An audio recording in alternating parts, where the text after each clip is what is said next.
Hey everybody, Marrufo!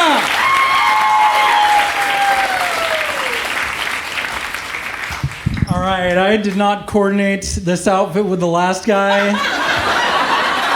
No idea. All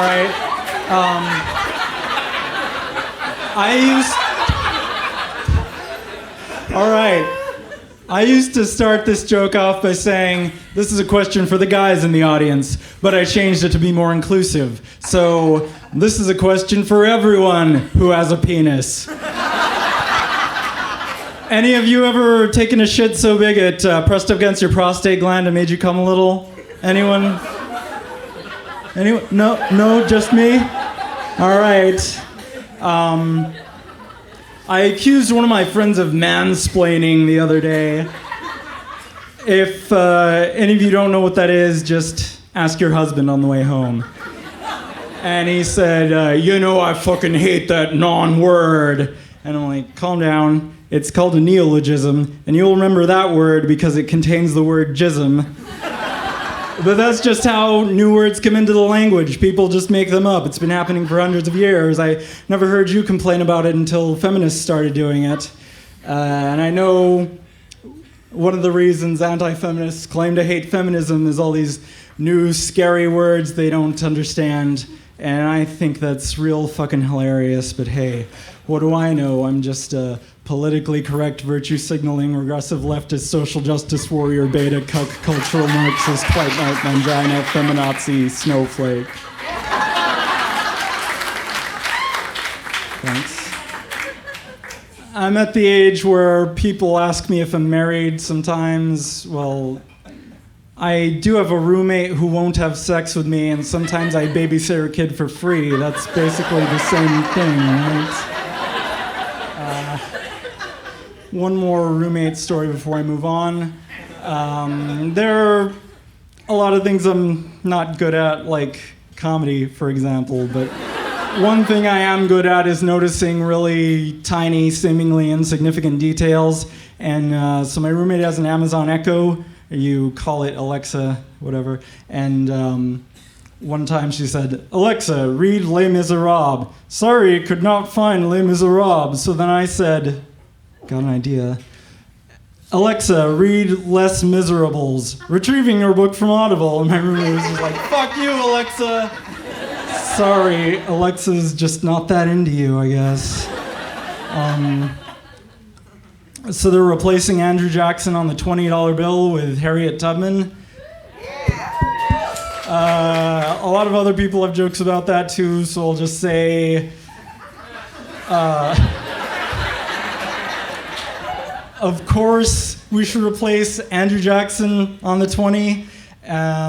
He was a genocidal maniac. You might not know this, but he's also the reason that we have Florida. So that's two reasons. And Harriet Tubman's probably the best person to replace him with. But, I think that any woman would be an improvement. Any woman less violent, Lizzie Borden, for example, Casey Anthony, Jodi Arias, Lorena Bobbitt. All right, so this might surprise you, but about a year ago I was working in construction, and one time. I was riding to the site with the other guys, and I guess the driver was a Christian because I was raised Christian. I'm not anymore, but there were a lot of Christian songs playing on his audio system, songs that I heard in like the 90s and stuff, and one song started. And I'd heard it before, and it was about prayer, but I just kept saying next, next. And fortunately, he changed it to the next song before the chorus, which is good because I don't trust a truck full of guys with a song that goes, I get on my knees, I get on my knees.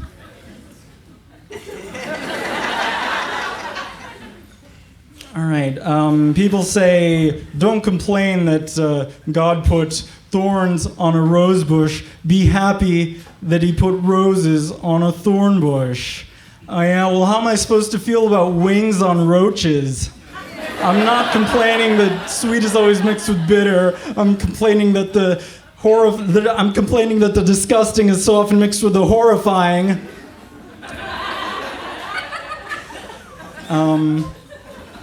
Let's see here. What was I gonna say next?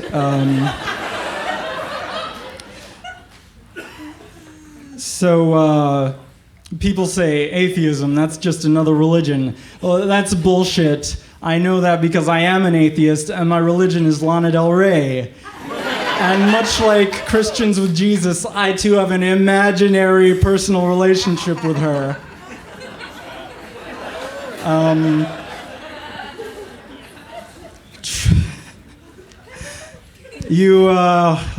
love you guys. All right. I don't mind if people believe in God. Most people believe in God for like very personal reasons, but then other people try to come up with arguments for God, and the problem with arguments for God is that none of them are any good. Like, one I've actually heard is, oh, you don't believe in God? Do you believe in the wind? Okay, I think I see where you're going with this. Yes, motion of leaves on a tree is enough evidence that there's wind, but it's not enough evidence to say that the wind is the breath of the Greek god Zephyrus, and he's blowing it because he loves us and wants us to feel refreshed on hot summer days, and he has a plan for our lives that involves, I don't know, men having sex with boys.